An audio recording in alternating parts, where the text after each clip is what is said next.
Noticentro 1, CMI. Buenas noches, bienvenidos a las noticias. Los siguientes son los tres hechos más importantes de hoy en Colombia. En el marco de la visita del presidente Petro y su equipo de gobierno a La Guajira, se inició una agenda por medio de la cual se busca mitigar problemáticas que afronta el departamento, entre ellas el trabajo infantil, con la firma de un pacto internacional contra este flagelo que azota la región. Además del gobierno nacional, también firmaron la alcaldía de Riohacha, la gobernación de La Guajira y organismos internacionales. Ampliación de esta noticia en nuestra emisión nacional a las 9 de la noche. 3 días con cierres temporales completa la vía al llano, generando grandes pérdidas económicas a la región. A esta situación se le suma el daño del túnel 13, que empata con el puente de Chirajara, que será entregado en octubre. Durante la tarde la vía no presentó restricciones y la concesionaria Coviandina indicó que así permanecerá mientras no llueva en el kilómetro 58. Ampliación de esta noticia en nuestra emisión nacional a las 9 de la noche. La paz no puede asociarse a la desmovilización del ELN, así lo expresó un comunicado del Comando Central del Ejército de Liberación Nacional, que acusó a sectores de la derecha y del gobierno de estar pensando en que esta vez va a suceder lo mismo que con las anteriores guerrillas que se desmovilizaron. Según los helenos, en esta ocasión será distinto. En el comunicado titulado "Aclaremos las diferencias", el máximo organismo del ELN asegura que la paz con justicia social no se alcanza solamente con el silenciamiento de los fusiles, sino con la construcción de un consenso nacional para implementar transformaciones sociales de fondo. Esa es, según el ELN, la principal diferencia en este proceso de paz. Los helenos dicen que sí hablaron en la mesa sobre el tema del financiamiento de esta guerrilla durante el cese al fuego. Ampliación de esta noticia en nuestra emisión nacional a las 9 de la noche. Las siguientes son las noticias más importantes del mundo hoy.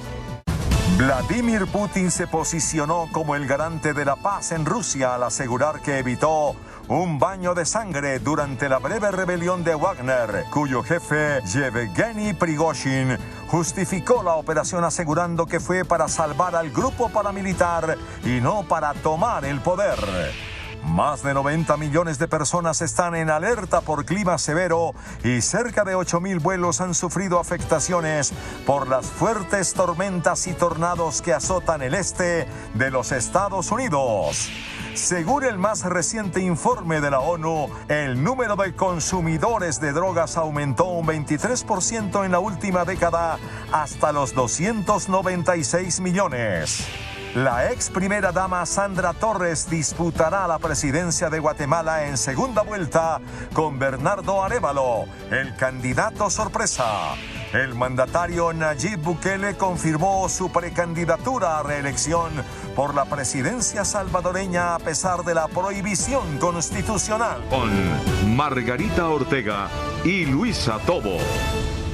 El presidente de Rusia, Vladimir Putin, apareció por primera vez tras el fin de la rebelión del grupo Wagner. El mandatario acusó al grupo de mercenarios de traicionar a Rusia y dijo que quienes lideraron la rebelión serán llevados ante la justicia.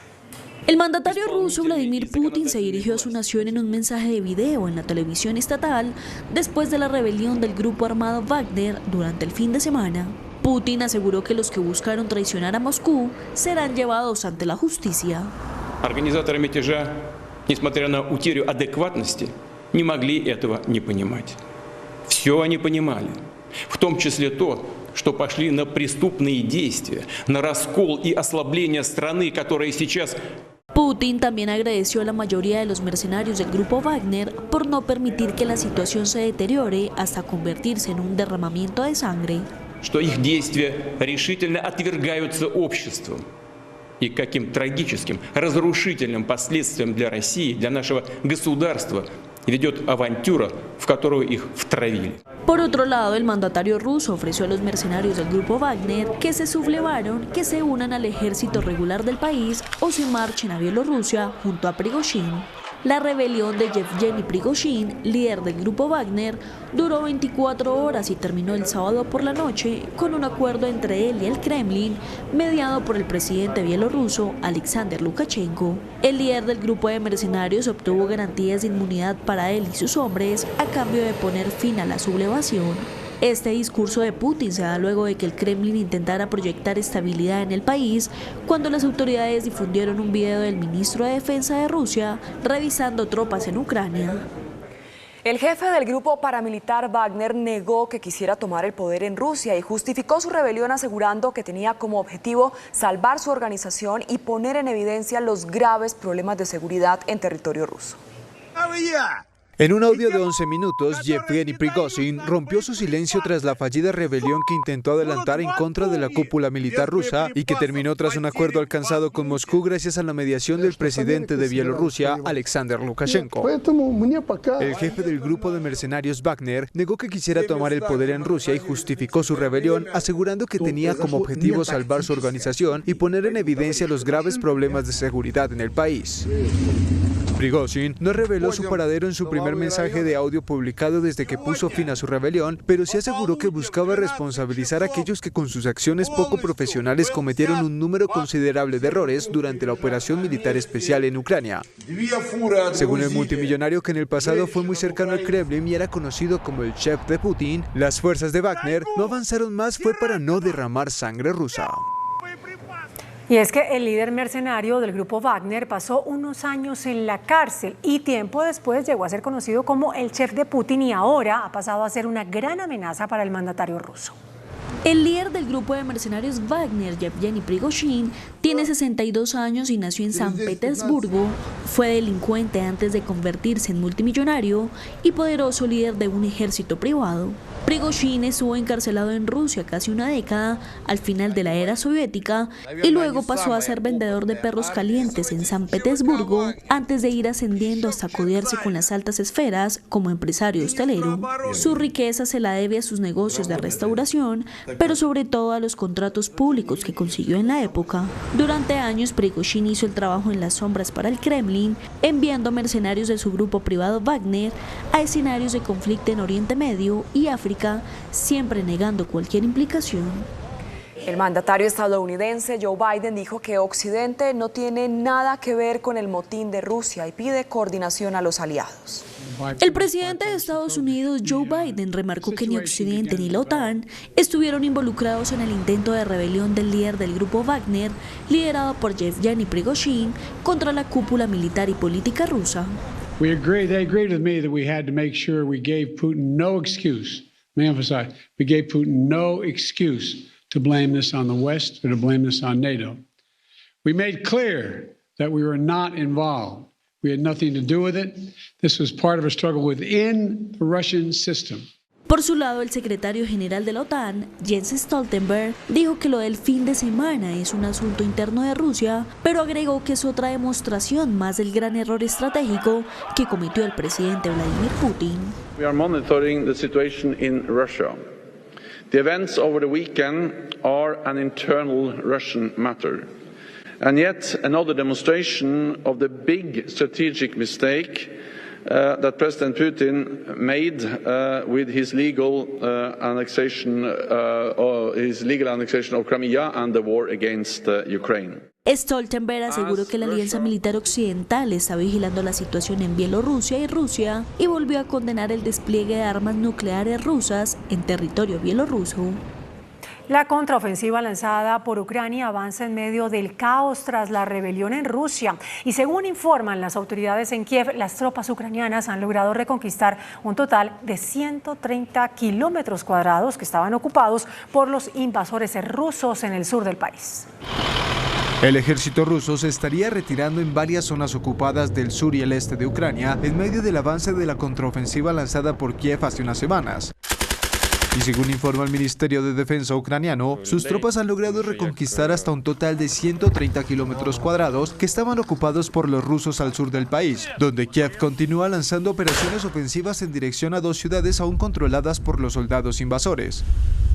Ucrania continúa presionando en Zaporilla y Donetsk, las regiones donde ha concentrado sus fuerzas para lograr mayores avances, que de momento están resultando lentos y costosos pese a que desde el gobierno de Kiev advierten que Rusia perdió durante la semana pasada 8 veces más hombres que Ucrania.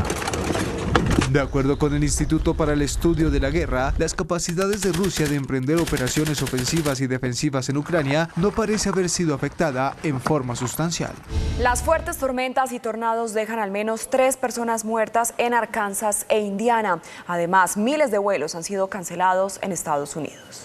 Estados Unidos nuevamente está en alerta por nuevas tormentas. Una persona murió y otra resultó herida por el paso de un tornado sobre su casa en Indiana, mientras que otras 2 personas perdieron la vida en Arkansas cuando cayó sobre su vivienda un árbol a consecuencia del mal tiempo que afecta a varios estados del país. Según datos de FlyAware, más de 6.000 vuelos dentro, hacia o fuera de Estados Unidos sufrieron retrasos y otros 1.674 se cancelaron.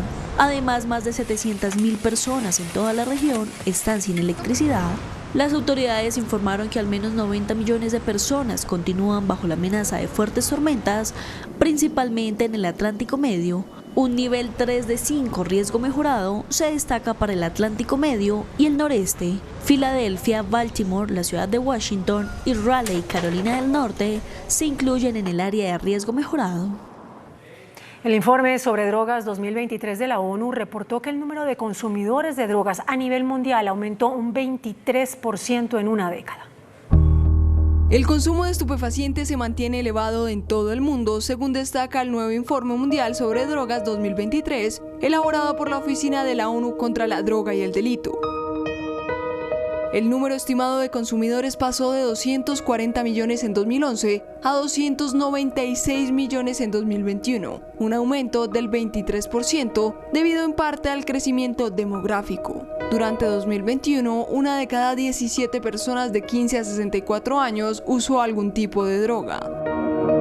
Asimismo, el estudio constata que la mayoría de los usuarios de estupefacientes a nivel global son hombres, alrededor del 70%. El grupo poblacional más vulnerable al consumo de drogas y el más gravemente afectado por los trastornos relacionados con su uso son los jóvenes. En América del Sur, más de la mitad de las personas en tratamiento por consumo de estupefacientes tienen menos de 25 años. Además, el organismo determinó que entre muchos flagelos, el tráfico y el uso indebido de las drogas puede traducirse en un impedimento para el desarrollo si se tiene en cuenta que el consumo de sustancias ocasiona numerosos riesgos para la salud humana. Tras los resultados de los comicios celebrados este domingo en Guatemala, la ex primera dama Sandra Torres Casanova y el diputado Bernardo Arévalo de León se enfrentarán en la segunda vuelta de las elecciones presidenciales el próximo 20 de agosto. Torres Casanova, de 67 años, obtuvo el primer lugar, donde por tercera vez consecutiva con su partido, la Unidad Nacional de la Esperanza, aseguró su participación en la segunda vuelta, mientras que en el segundo lugar está Bernardo Arévalo de León, quien acumula un 12,23%. La NASA está desarrollando un asistente similar a la herramienta de inteligencia artificial ChatGPT para que los astronautas puedan conversar con sus naves y el resto de equipamiento utilizado durante las misiones espaciales. La inteligencia artificial estaría próxima a llegar al espacio gracias a la misión Artemis a la Luna, debido a que la NASA estaría desarrollando un asistente virtual dirigido a ayudar a los astronautas durante sus misiones y el cual está fuertemente basado en el famoso sistema ChatGPT y está destinado a permitir que los astronautas puedan conversar con sus naves y el resto de equipamiento utilizado durante las misiones, ya que permitiría establecer contacto por medio del lenguaje natural, tal como si fuera un tripulante más de la misión. Algo clave a la hora de informar a los astronautas sobre posibles errores presentes en el equipamiento o al compartir información relevante para la misión, como los pasos necesarios para la realización de maniobras complejas. La Agencia Espacial tiene la intención de hacer debutar este sistema en Gateway, la estación espacial que orbitará la Luna durante la misión Artemis, mientras estaría desarrollando su propio sistema de aprendizaje autónomo para implementarlo en rovers y naves, que podrían ejecutar tareas de forma autónoma, compartir información entre sí y procesar los datos sin necesidad de enviar información a la Tierra. Muy buenas noches. En su alocución de anoche, que corresponde a un discurso que pronunció el presidente Gustavo Petro en la Universidad de la Sorbona la semana pasada, el mandatario anunció que el gobierno volverá a presentar el acuerdo sobre reforma laboral. El el mandatario arremetió contra el empresariado colombiano por impulsar el fracaso de esa iniciativa con las que llamó técnicas del filibusterismo y utilizó la palabra también técnicas arribistas. Nuestro invitado esta noche es el presidente de la Asociación Nacional de Empresarios ANDI, el doctor Bruce McMaster. En primer lugar, doctor McMaster, uno advierte una molestia nacional, porque transmitir un domingo un refrito, porque ya lo habían transmitido la semana pasada, de 45 minutos, cuando la gente quiere pues la televisión para descansar un poco después de una semana de trabajo, pues eso suena antipático, suena antidemocrático, suena una imposición que no tiene buen recibimiento, ¿no le parece? Buenas noches, Yamil, muchas gracias por la invitación nuevamente. Pues yo le diría que el presidente pues tiene la posibilidad institucional de hacer esas transmisiones. Y pero eso ya lo habían transmitido, ¿no? Sí, ya lo habían transmitido, pero esa posibilidad por supuesto existe. Lo importante es que además sea algo pues valioso para la sociedad, yo diría, y tenemos que de alguna forma invertirle el tiempo de la gente a cosas que efectivamente nos produzcan y construyan. Yo quisiera, digamos, ver muchas más construcciones y muchos más discursos constructivos y en donde logremos ver cómo salimos adelante. Yo en realidad creo que él tiene la posibilidad, a mí pues el discurso en particular no es un discurso que me haya agradado, pero eso es una historia completamente distinta.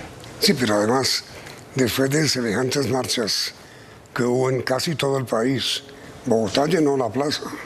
Así es. Y en las principales ciudades del país, Bogotá, Medellín, los dos Santanderes, Cali, pues desconocer eso me parece, y culpar al empresariado de cosas que no sé si sean ciertas o no, pues no parece que sea una buena reacción, ¿no creen? Pues le voy a ser franco, a mí las marchas me parecieron profundamente valiosas desde el punto de vista democrático, por muchas razones. Una, porque la gente estaba verdaderamente expresándose pues, contra hechos o contra propuestas que en un momento dado estaban en la mesa en ese momento y por supuesto, seguramente en contra de algunas cosas del gobierno con las cuales no están de acuerdo, y eso es válido, y esa es la democracia, y afortunadamente, digo yo, esas marchas no solamente fueron muy nutridas, sino fueron marchas increíblemente pacíficas, y es como recuperar esa posibilidad de que Colombia pueda protestar de nuevo, eventualmente, o pueda ejercer el derecho de la protesta en medio de situaciones pacíficas. Nos acordamos de cómo veníamos del año 2021 con marchas que no terminaron bien, que arrancaron con razones, algunas de ellas yo las comparto, iniciales, pues el tema de la implementación del proceso de paz, el tema de la reforma tributaria, pero que luego se fueron volviendo violentas, se fueron volviendo eternas y terminaron afectando una gran cantidad de colombianos. A mí me parece que ese hecho, el sucedido el 20 de junio, es un hecho de gran significancia democrática, porque estamos recuperando esa posibilidad. Y claro, a mí me parece que el gobierno debe leerlo bien, y es la oportunidad del gobierno también para escuchar, para oír, para entender qué es lo que piensa la gente, para entender que también tiene la obligación de gobernar para todos los colombianos, no solamente para algunos que estén muy de acuerdo con ellos, por supuesto. Sí, pero sobre el sistema de repetir durante 45 minutos un discurso conocido que no fue pronunciado para hacerlo en Bogotá, sino en París hace una semana, que también se transmitió. ¿No es un abuso de poder, le parece a usted? Pues no, yo no sé si configura abuso de poder realmente, Yamil, y le diría que en realidad yo no lo hubiera hecho, pero más importante que eso fue lo que se dijo allí, y yo diría los mensajes. Pero, para allá vamos. Sí. Pero eso no es algo presidente del presidente Chávez en Venezuela. Bueno, es una comparación que está haciendo usted, Yamil, no yo. Sí, no me pongan esos problemas. Ahora, sobre lo que digo. Sí. Los acusados ustedes, los empresarios, de estar negociando con el ELN. Yo creo que más que una acusación debió haber sido más bien como yo creo que así lo hizo, creo que destacó que efectivamente hay algunas personas que han ido y que han conversado con el ELN en medio del proceso de paz liderado por el gobierno, además, porque allá de hecho hay dos colegas míos que están sentados, que usted sabe. Pero entonces es cierto. es que son parte del grupo negociador del gobierno.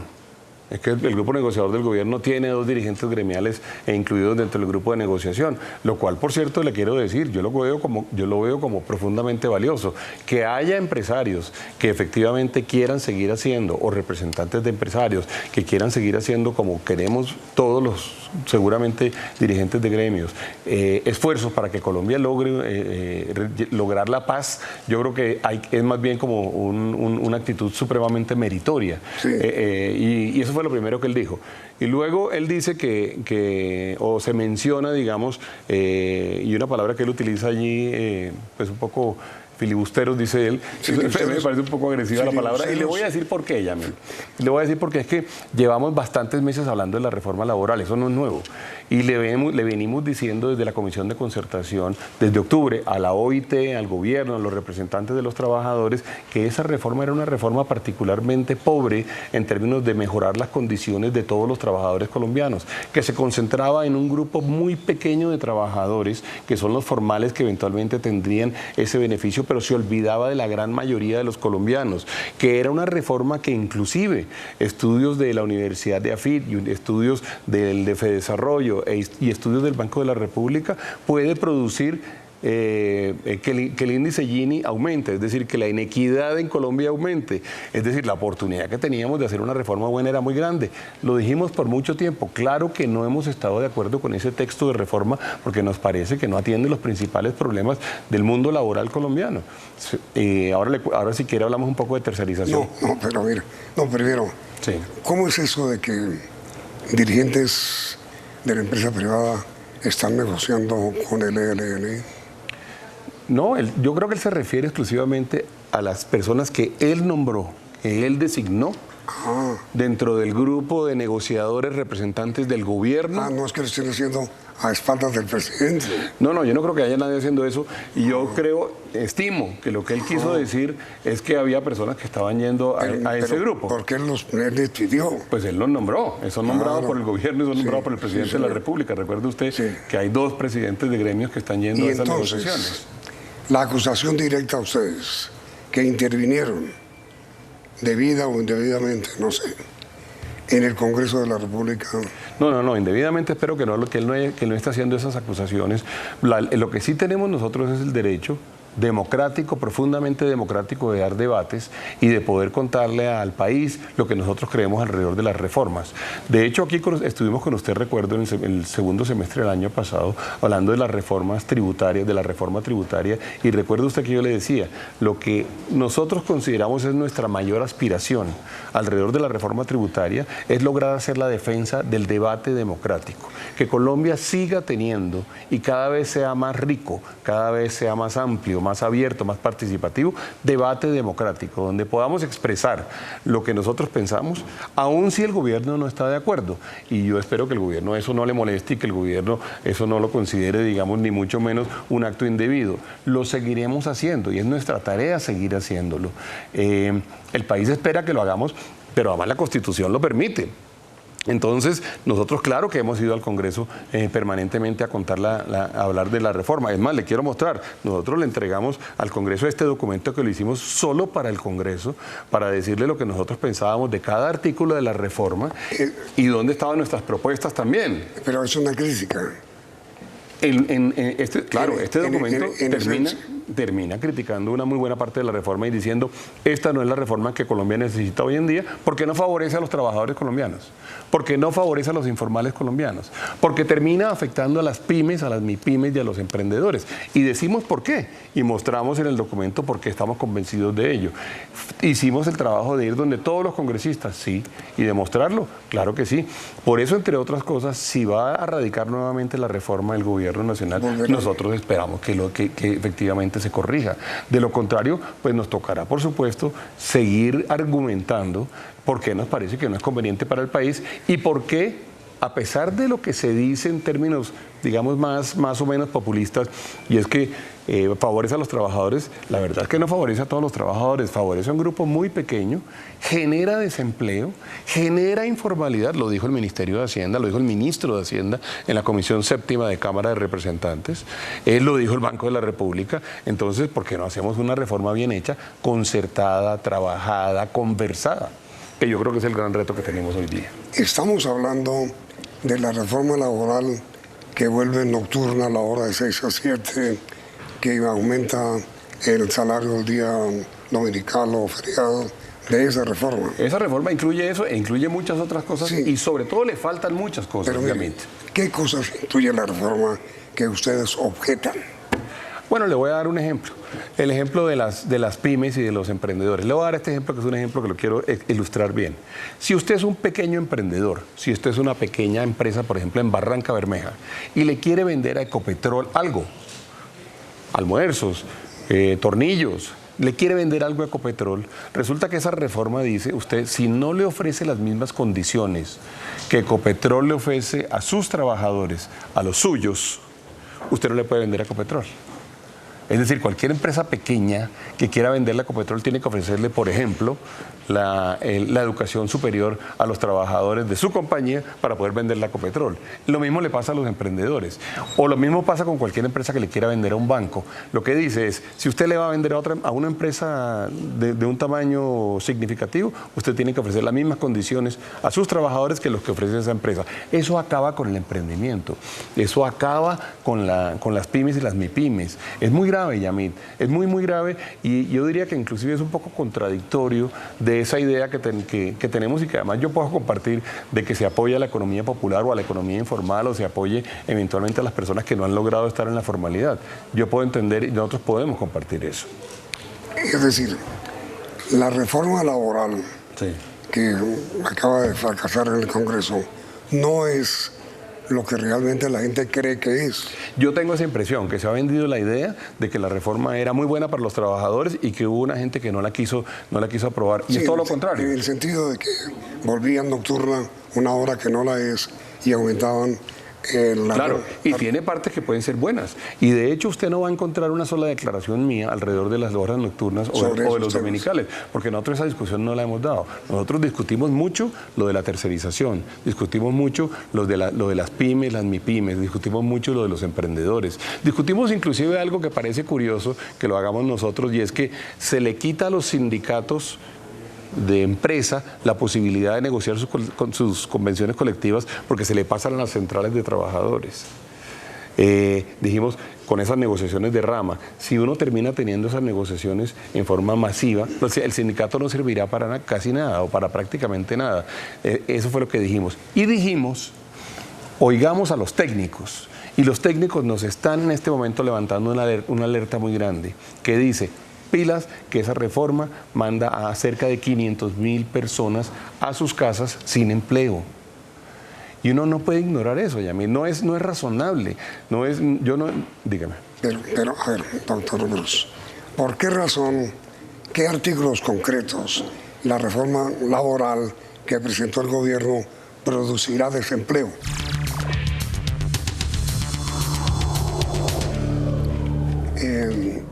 ¿Por qué dice usted que la reforma producirá desempleo? Es que no lo digo yo, Yamil, lo dice el Banco de la República, lo dice el Grupo Técnico del Banco de la República. Además, le voy a decir, yo ese cálculo no lo he hecho.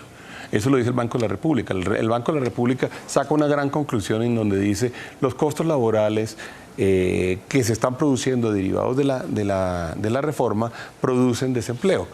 Pero que fue el argumento inclusive al cual se enfrentó en un momento dado el ministro de Hacienda en la Comisión Séptima, cuando él dice, no todo el mundo se irá al desempleo, habrá una parte que se vaya seguramente a la informalidad. Sí. Pero es que la informalidad en Colombia, Yamil, y permítame hacer está en el 60%. Primero está en el 60%, pero es que la informalidad en Colombia no es una persona que no tenga horas extras, no. Es una persona que no tiene horas extras, no tiene seguramente dominicales, no tiene cotización a la seguridad social, no tiene cotización a pensiones, no cotiza a las cesantías, es una persona sin contrato de trabajo. Por el costo que tiene ser formal. Muy probablemente, Yamit, pero ojo con esto. Si uno resume todo lo que le acabo de decir, la informalidad es el grupo de trabajadores que no tienen derechos. Son trabajadores sin derechos. Y nosotros estamos diciendo, y lo decimos aquí, hay formas de reducir la informalidad. A ver, trabajémoslo. ¿Cuántas MIPYMES hay en Colombia? Hay más de 1 millón de MIPYMES. 1 millón. Imagínense. No he dicho, las tienditas de... Todas las tiendas, las misceláneas, la ferretería, la gente que está en las centrales de abasto, los que hacen transporte, los que hacen catering. Son 1 millón de personas que son además, en mi opinión, además grandes héroes porque generan mucho empleo y generan una muy buena parte del empleo colombiano. Ese grupo es un grupo que se ve altamente perjudicado. ¿Y entonces usted qué es lo que dice? ¿Qué es lo que propone? No, entonces estamos diciendo, y usted lo mencionó ahora, una de las razones que se ha identificado, lo dijo la misión de empleo también, por las cuales hay el nivel de informalidad que hay es porque es muy costosa. ¿Qué tal, Yamit, que podamos hacer una especie de justicia transicional para los informales? Si somos capaces de hacer justicia transicional para los delitos de lesa humanidad y para los delitos penales, en el caso de los procesos de paz, ¿por qué no tenemos una justicia transicional para los informales? En donde el primer año, por ejemplo, no tienen sobrecostos. El segundo año tienen solamente el 10% de lo que paga el resto de las empresas. Y vamos subiendo y durante 10 años los vamos nivelando y le vamos dando la oportunidad a esos trabajadores de que coticen a pensiones. Es que esa es la principal razón por la cual, Yamit, tenemos el problema de pensiones al otro lado. Porque es que son una cantidad de personas que nunca han cotizado. 60% dijo usted. En Colombia hay 22 millones de personas económicamente activas. Eso significa que hay más de 12 millones de personas en esa condición. 12 millones de personas en esa condición. Entonces, una reforma tributaria, una reforma laboral, ¿para qué nos sirve si se olvida de la mayoría de la gente y se concentra en un grupo tan pequeño? El presidente anunció que va a volver a presentar la reforma laboral. Sí. Lo anunció. Sí. Lo que no precisó es si es la misma reforma. Yo tengo la profunda ilusión, Yamit, de que no sea la primera reforma, porque es que Colombia no puede darle este lujo de olvidarse de tanta gente.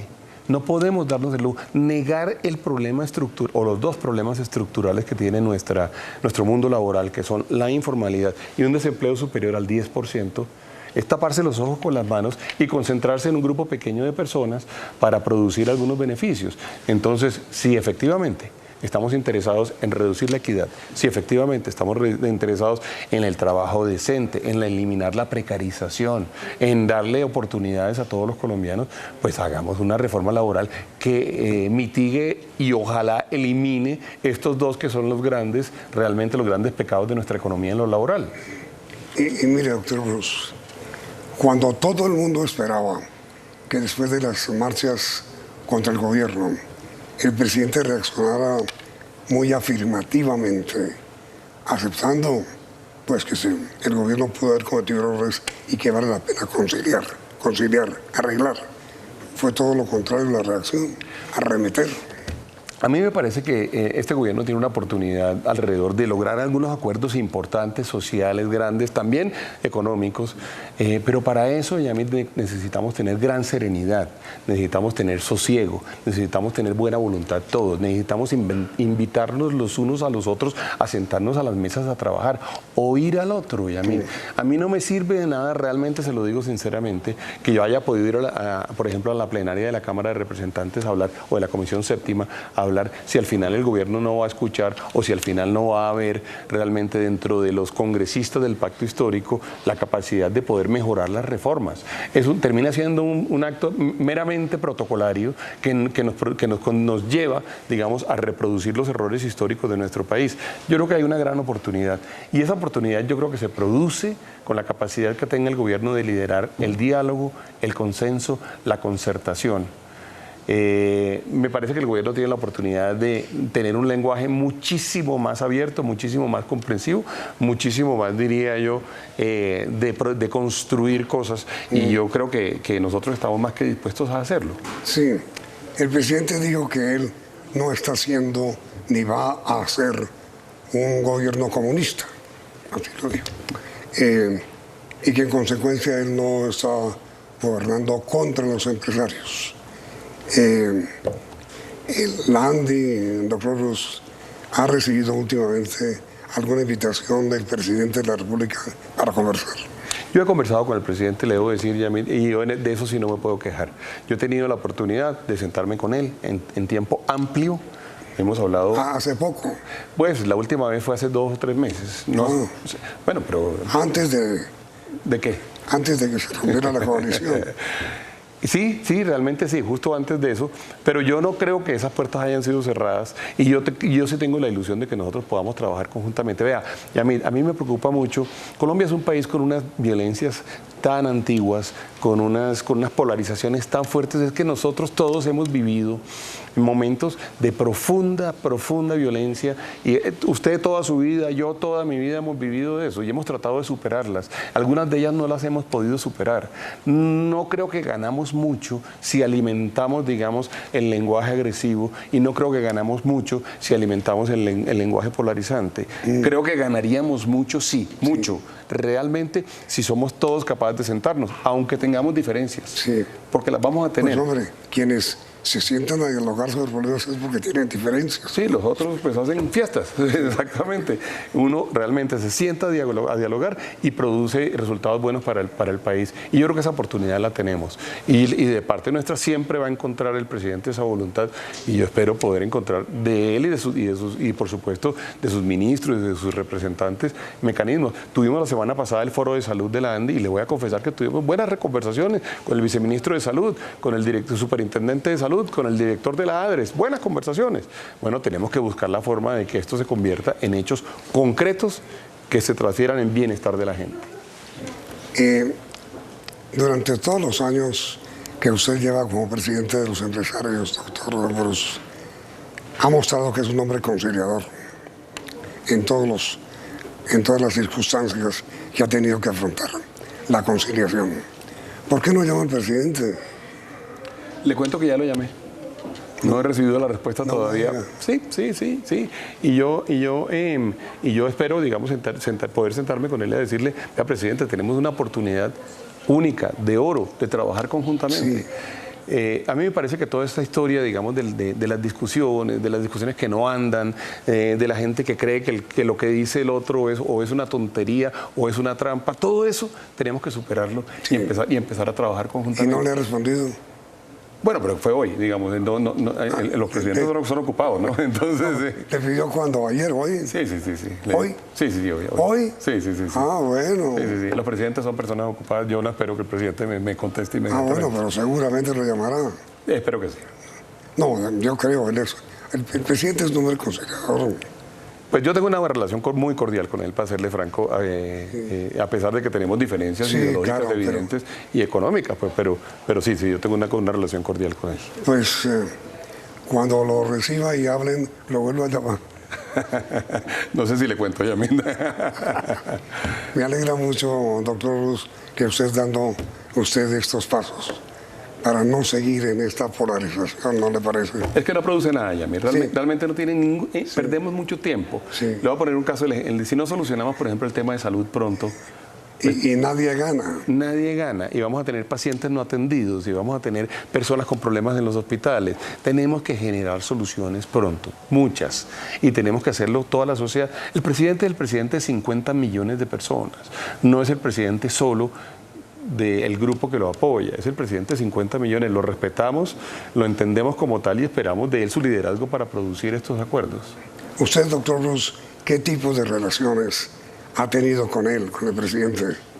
No, yo he tenido una conversación siempre muy generosa de parte de él en términos de tiempo.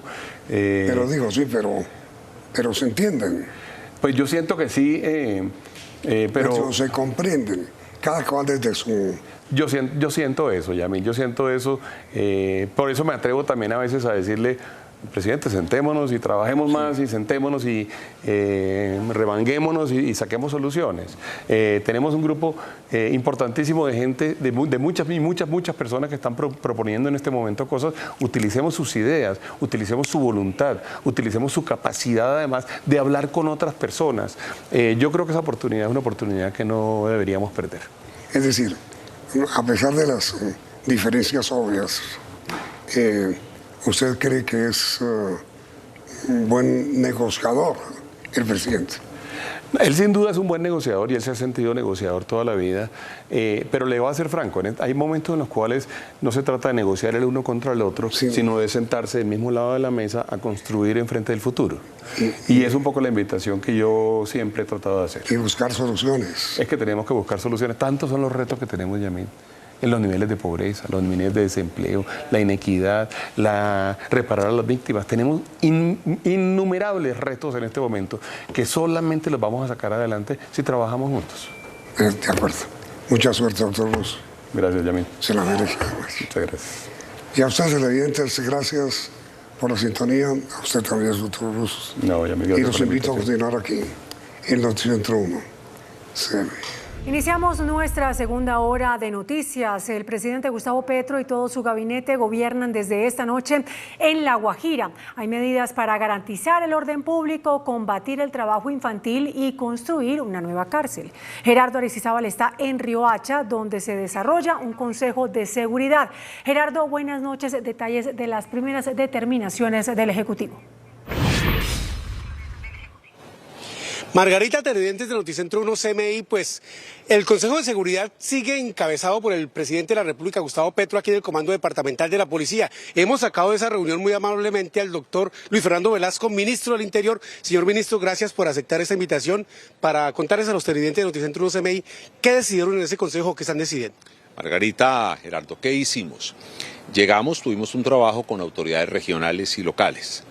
Recogimos una información que nos parece muy importante, la confrontamos con la información que ya teníamos, con el trabajo que se ha venido haciendo en la región y posteriormente con los comandantes de la Fuerza Pública, Ejército, Policía Armada, todas las fuerzas, Fuerza Aérea, nos sentamos a estructurar un trabajo. ¿Qué hemos encontrado?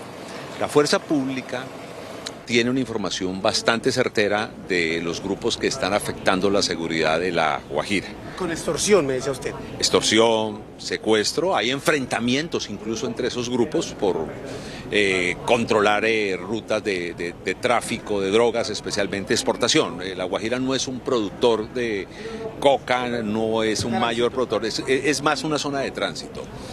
En esa misma medida, ya se han dado algunos golpes, porque lo que quiere la fuerza pública no es simplemente ubicar al delincuente para capturarlo inmediato, sino ubicar al delincuente y tener las pruebas suficientes para que con su captura se pueda presentar ante el juez las pruebas y no ocurra lo que algunas veces ocurre, por una falta de acervo propio. Hacer la inteligencia y la investigación. Perfecto, entonces es una tarea que se está haciendo, sabemos dónde están.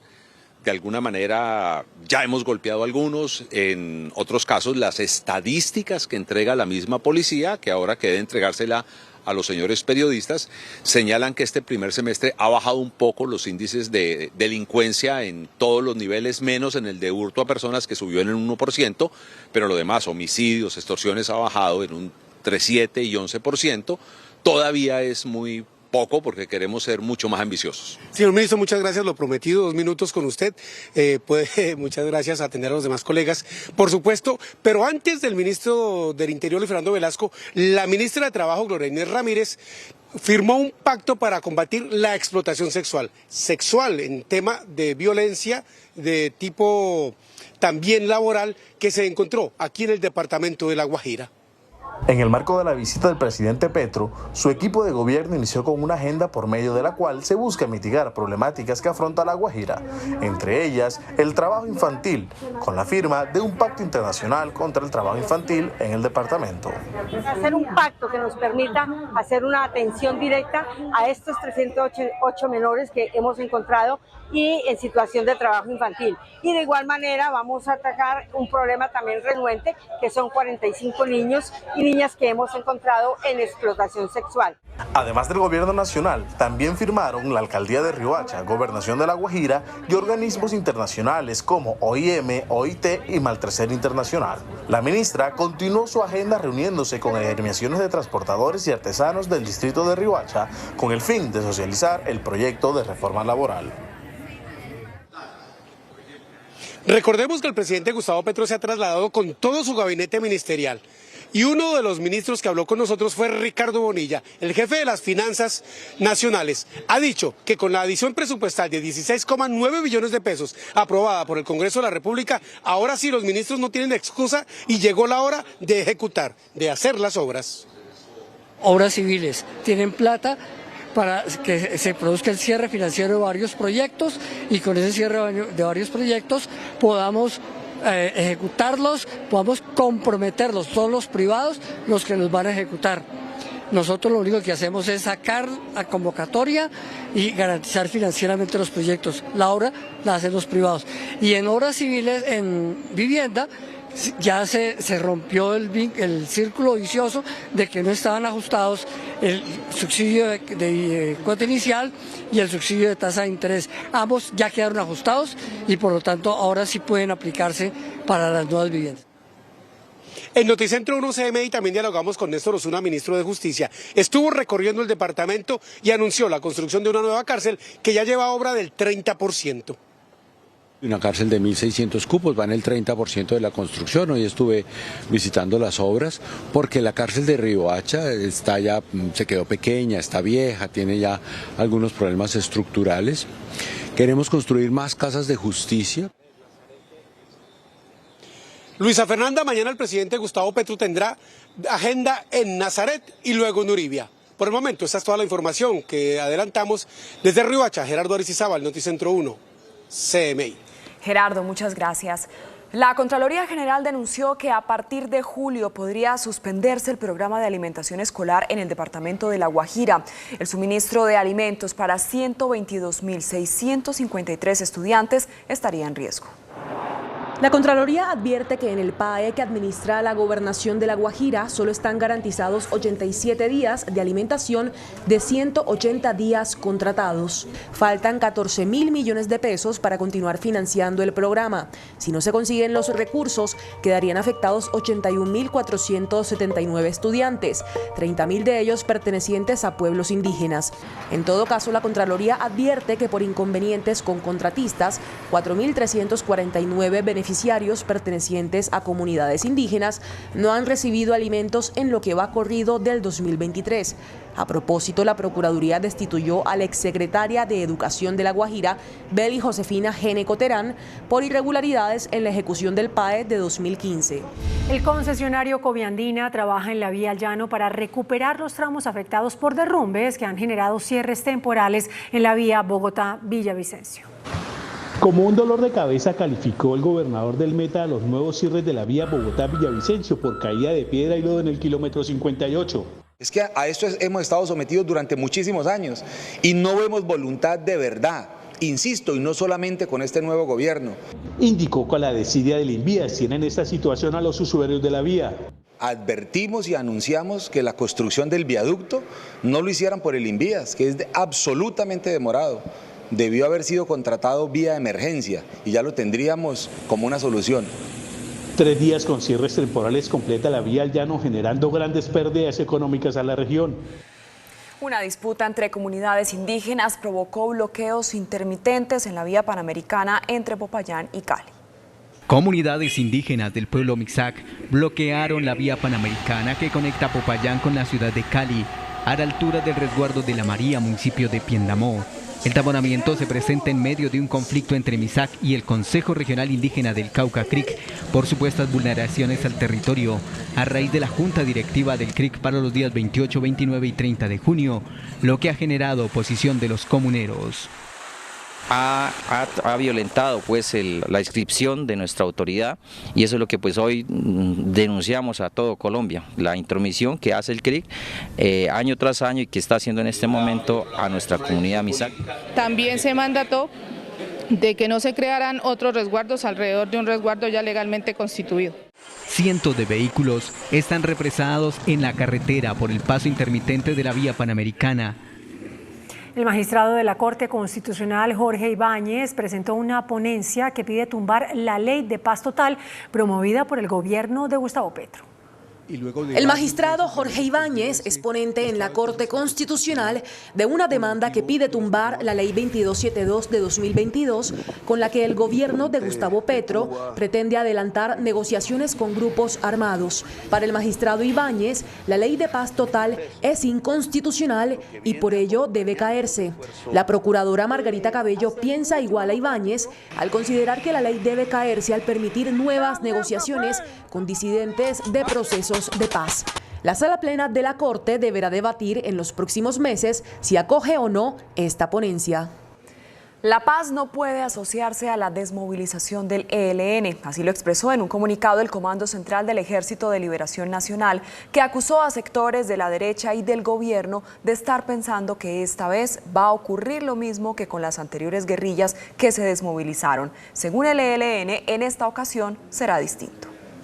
En el comunicado titulado Aclaremos las diferencias, el máximo organismo del ELN asegura que la paz con justicia social no se alcanza solamente con el silenciamiento de los fusiles, sino con la construcción de un consenso nacional para implementar transformaciones sociales de fondo. Esa es, según el ELN, la principal diferencia en este proceso de paz. Los helenos dicen que sí hablaron en la mesa sobre el tema del financiamiento de esta guerrilla durante el cese del fuego.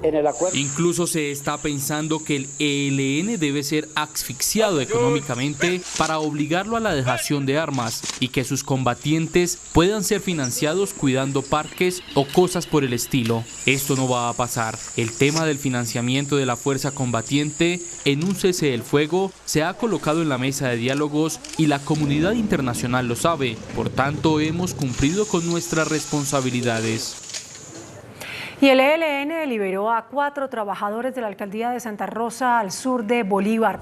Las 4 personas estaban en poder de la guerrilla del ELN desde hace 17 días. Son contratistas de la alcaldía de Santa Rosa. La Iglesia Católica y la Defensoría del Pueblo acompañaron la misión humanitaria. Líderes indígenas le hicieron un llamado al presidente Gustavo Petro para que atienda los problemas de inseguridad y violencia que enfrentan regiones como Cauca, Nariño y Caquetá. Las comunidades indígenas aprovecharon las condecoraciones que dieron hoy por parte del gobierno nacional a algunos de sus miembros para hacerle un llamado al mandatario Gustavo Petro por la violencia que se está presentando en los territorios. Va más de 400 indígenas. Hace 3 días asesinaron en Caldono un guardia indígena y dejaron herido a otro. Los niños y las mujeres son las víctimas del conflicto.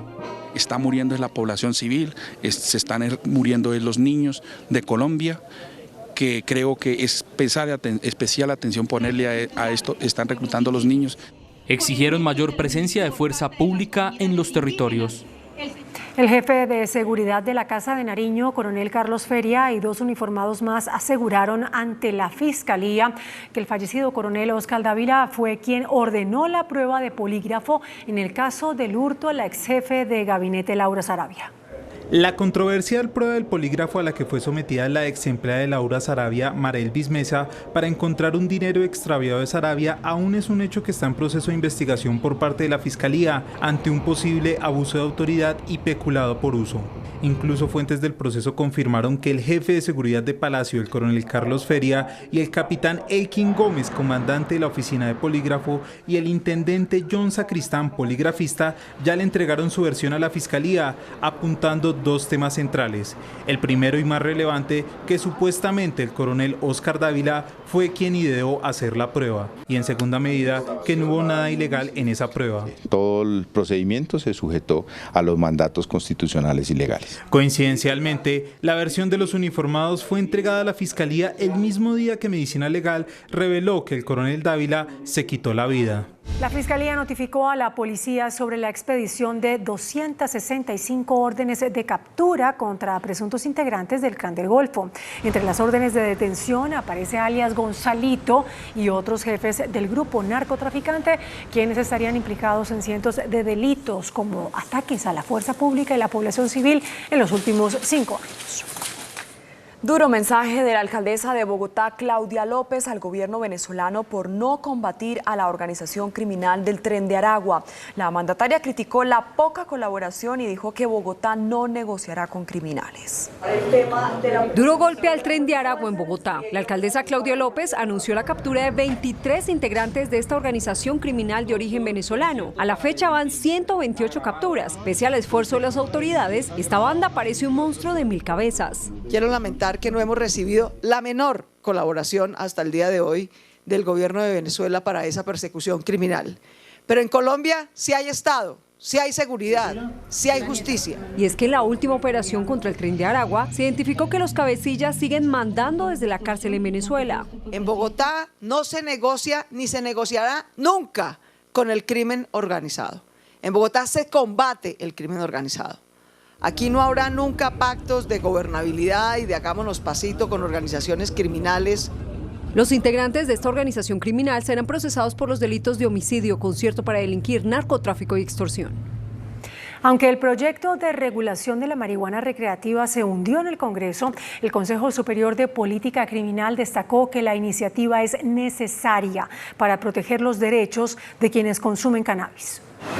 El Consejo Superior de Política Criminal, organismo colegiado que asesora al gobierno en la materia, emitió un concepto dando su aval al proyecto que regula el cannabis de uso adulto y que se hundió hace pocos días en el legislativo. La reforma que se analiza es adecuada, necesaria y proporcional para promover los derechos humanos, la salud pública y la seguridad de la población colombiana. Destacó el Consejo que la reforma puede ayudar en la descongestión del sistema carcelario.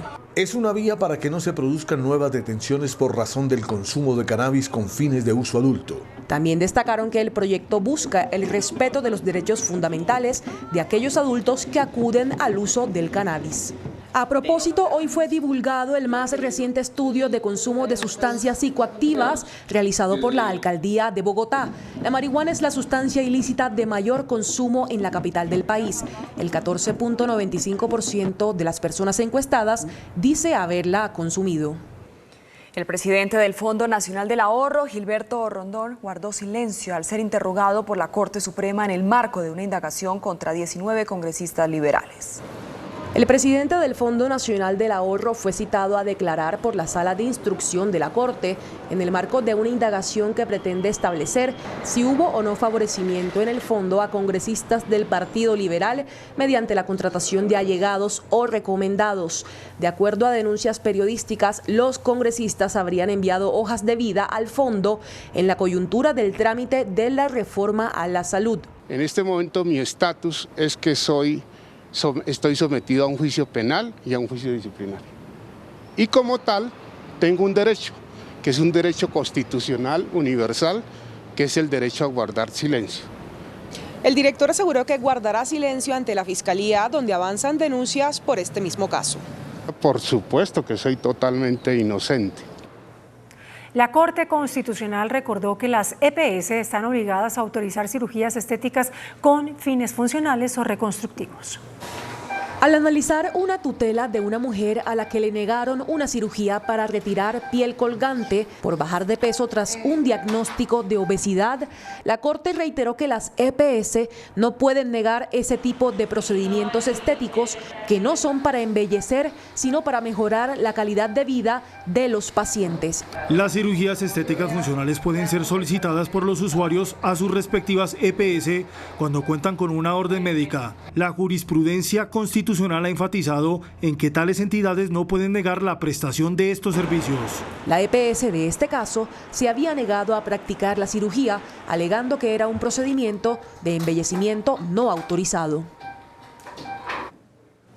Tras anuncio de posible venta del Grupo Éxito por parte de la compañía francesa Casino, el precio de la acción del Éxito se elevó hasta llegar a los 4.199 pesos, con un incremento cercano al 1,4%. Sin embargo, el Éxito confirmó que no hay ofertas para la compra de cadena de almacenes.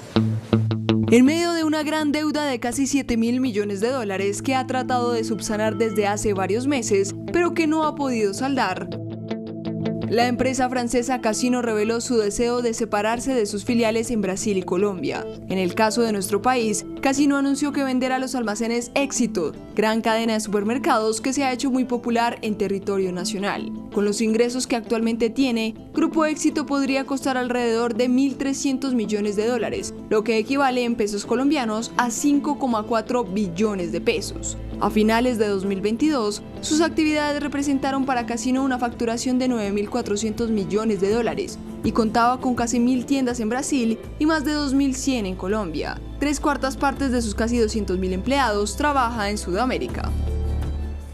La Contraloría General encontró irregularidades por 24.000 millones de pesos en un convenio para la construcción y ampliación de infraestructura carcelaria.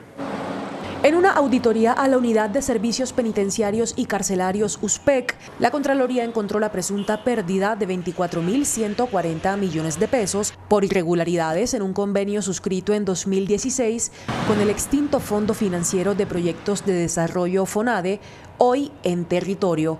La USPEC le entregó más de 25.000 millones de pesos a FONADE para la construcción de cupos carcelarios, pero casi la mitad de esos proyectos presentan avances físicos inferiores al 60%. Durante los 6 años de ejecución del contrato interadministrativo, su efectividad ha sido mínima, transgrediendo el principio de economía establecido en la Constitución, dice la Contraloría. Inició en Tumaco la temporada para el avistamiento de ballenas. Con sus movimientos de cola, acrobáticos arcos, estos mamíferos imponen su presencia en las cálidas aguas de Tumaco en la isla de Boca Grande. Llegan desde la Antártida a 8.000 millas náuticas a tener sus crías y a aparearse. Estamos sorprendidos de este espectáculo, el poder tener la oportunidad de venir a ver estos animales tan hermosos y tan cerca además, entonces para nosotros es un privilegio poder estar aquí viviendo esta experiencia tan maravillosa. Ver la magnitud, el tamaño de los animales es impresionante. Eso fue de inmediato que comenzaron a pasar las ballenas con sus ballenatos y ver que tampoco es un recorrido riesgoso. Es impresionante ver las ballenas danzar junto a sus ballenatos recién nacidos. Buscando mostrar normalidad en su país, el presidente de Rusia, Vladimir Putin, pide al grupo Wagner que se una a su ejército o se retire después de su intento de rebelión. El mandatario ruso Vladimir Putin se dirigió a su nación después de la rebelión del grupo armado Wagner durante el fin de semana. Aseguró que los que buscaron traicionar a Moscú serán llevados ante la justicia. Однако организаторы мятежа, предав свою страну, свой народ, предали и тех, кого втянули в преступление, лгали им, толкали их на смерть под огонь, на то, чтобы стрелять в своих. También agradeció a la mayoría de los mercenarios por no permitir que la situación se deteriore hasta convertirse en un derramamiento de sangre. Por otro lado, el mandatario ofreció a los mercenarios que se sublevaron que se unan al ejército regular del país o se marchen a Bielorrusia junto a Prigozhin. La rebelión de Yevgeny Prigozhin, líder del grupo Wagner, duró 24 horas y terminó el sábado por la noche con un acuerdo entre él y el Kremlin, mediado por el presidente bielorruso Alexander Lukashenko. El presidente de la Asociación Colombiana de Generadoras de Energía, Alejandro Castañeda, advirtió sobre alzas en las tarifas de energía en varias regiones del país. El sector energético está preparado para enfrentar la temporada de sequía que se prevé para el segundo semestre del año. Sin embargo, la mayor operación del sistema, sobre todo por las plantas térmicas, podría generar alzas en las tarifas. Las generadoras advierten que el mayor riesgo es para las electrificadoras regionales, ya que no tienen contratos de largo plazo y están expuestas a las volatilidades de la bolsa. Se podría dar incrementos hasta del 20%. Hay algunas empresas que tienen una mayor exposición a bolsa, exposiciones superiores al 30-35%, lo cual obviamente hace que la bolsa pese mucho más dentro de lo que paga el usuario final. Las regiones más expuestas son el Huila, Cauca, Chocó, Nariño, Caquetá, Arauca y la ciudad de Cali. Que la CREC va a trabajar en esos esquemas. Lo que decimos nosotros es que tiene que ser lo más pronto posible para poder, como digo, tener acotado el riesgo de esos usuarios frente a la volatilidad de los precios de bolsa. Por otro lado, el 80% de las empresas tienen contratos de mediano y largo plazo y por ello el aumento será menor para los usuarios, calculado en un 2%. Duros reparos de los fondos privados de pensiones a la reforma pensional. Santiago Montenegro, presidente del gremio, aseguró que el 90% de los cotizantes perderán la propiedad sobre el ahorro y pidió cambios en el texto de la iniciativa para segundo debate. El 80% de los cotizantes en Colombia no lograrían pensionarse y perderían beneficios como la propiedad sobre el ahorro, la libertad de elección y el derecho a heredar la pensión. La advertencia le hizo Asofondos. El 80% de las cotizaciones dejan de ser propiedad de los trabajadores colombianos. La reforma fortalecerá a Colpensiones y golpeará a los fondos privados, que se quedarán con 1 de cada 10 afiliados. El 90% de los afiliados pasan al régimen público. Montenegro cuestionó la ventana pensional. 2 años es muy poco para esa ventana pensional, para esa transición. Entre otras razones, porque nosotros pensamos que Colpensiones no está listo. Asofondos confía que de cara al segundo debate, el gobierno sea receptivo con los gremios y académicos y ajuste el texto de la reforma. El presidente de la ANDI, Bruce McMaster, llamó al presidente Gustavo Petro a buscar una concertación en torno al proyecto de reforma laboral. En una llamada al presidente de la República, Gustavo Petro, los empresarios buscan el camino de la concertación para construir una reforma laboral que beneficie al país. La ANDI insiste en un trabajo en conjunto de lo que será el proyecto que será nuevamente presentado al Congreso de la República en el segundo semestre del año. Pudiéramos hacer un consenso que pudiéramos mostrarle al Congreso, que seguramente el Congreso recibiría con mucha más aceptación en términos de que efectivamente ha sido suficientemente analizada. El dirigente señaló que la reforma que se hundió en el Congreso afecta al empleo, aumenta la informalidad y pone en riesgo la pequeña empresa. Esperamos que la próxima reforma sea una reforma en la cual se puedan solventar las preocupaciones que teníamos muchos de los colombianos que estábamos preocupados por el empleo, muchos de los que estábamos preocupados por las pymes, por los emprendedores, por los informales, y que ojalá tengamos una buena reforma laboral. Se espera que en próximos días se tenga una respuesta desde el gobierno nacional. La directora de ingresos de la DIAN, Cecilia Rico, encontró una cartera morosa de 3,62 billones de pesos en el sector minero energético. Durante las acciones de control, la entidad encontró una cartera morosa en el sector minero energético de 3,62 billones de pesos que responde a 10.479 contribuyentes. Están ubicados fundamentalmente en Bogotá y los departamentos de Cundinamarca, Bolívar y Antioquia. Entonces el llamado también para estos morosos es que se pongan al día. Las deudas se concentran en extracción de petróleo con un 51%, seguido de comercio al por mayor de combustibles con 9% y en perforación de carbón un 7%. Algunos puede ser que tengan saldos a favor y no han solicitado la compensación, en cuyo caso es necesario que lo hagan porque la DIAN automáticamente no les puede compensar esos saldos a favor. Y en otros sí es que debe, fundamentalmente retención. Este viernes termina el plazo para que los morosos se puedan acoger a los beneficios de descuento de la DIAN. La Superintendencia de Industria y Comercio sancionó a Claro por publicidad engañosa. La entidad impuso una multa por 730 millones de pesos al encontrar ofertas relacionadas con el uso de aplicaciones ilimitadas que no correspondían a la realidad. Las materias primas amigables con el medio ambiente contribuyen a la construcción sostenible. El sector de la construcción trabaja en una cadena de valor sostenible desde la fabricación de las materias primas hasta el producto final. Es así como la producción de los diferentes materiales de construcción protege el medio ambiente a través de tecnologías de economía circular. Desde Camacol se destaca la labor. Nuestra cadena de abastecimiento juega un rol fundamental. Vamos a hacer que cada vez más tengamos materiales ecoeficientes de bajo consumo energético y la posibilidad de reuso de los mismos, es decir, entrar en la lógica de economía circular con los materiales. Gran parte de las materias primas vienen incorporando programas de sostenibilidad. El acero es uno de ellos.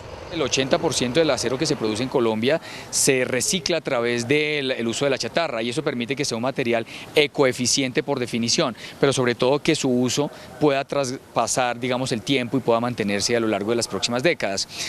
Nosotros es el segundo insumo que más demandamos en el sector, por tanto la articulación no solamente con la industria de cemento, sino con la industria siderúrgica lo hace fundamental. La construcción en Colombia ha logrado mejorar estos niveles por metro cuadrado. El índice de capitalización de la bolsa, que mide el comportamiento de las 25 principales acciones, cerró al alza.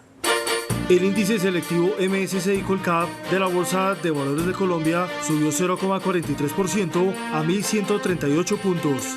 La acción del Banco de Bogotá fue la que más subió, con una valorización del 5% a 32.760 pesos. La acción de la Bolsa de Valores de Colombia fue la que más bajó, con una pérdida de 4,34% a 9.470 pesos. La acción más negociada de la jornada fue la preferencia al Bancolombia, al movilizar más de 7.000 millones de pesos, con una variación positiva de 0,86% a 28.000 pesos. El dólar cerró al alza. Indicadores económicos en Noticentro 1 CMI.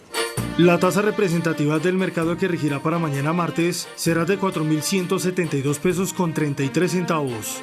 Los profesionales del cambio compran la divisa en promedio en 4.000 pesos y la venden en 4.070 pesos. Un euro cuesta 4.559 pesos con 20 centavos. La libra de café en Nueva York se cotizó a $1.67. El azúcar se transó en 23,72 centavos de dólar la libra. El barril de petróleo WTI se cotizó en $69.53. La referencia Brent para Colombia se cotizó en $74.52. Una acción de Ecopetrol cuesta 2.185 pesos. Tenemos noticia al cierre, una persona muerta y 2 heridos. Es el saldo que deja una emergencia registrada en las últimas horas en el sector de Picaleña, en Ibagué, donde al parecer el estallido de un cilindro de gas produjo la ruptura de la tubería de gas domiciliario, originando una gigantesca conflagración. Hasta aquí Noticentro 1 CMI.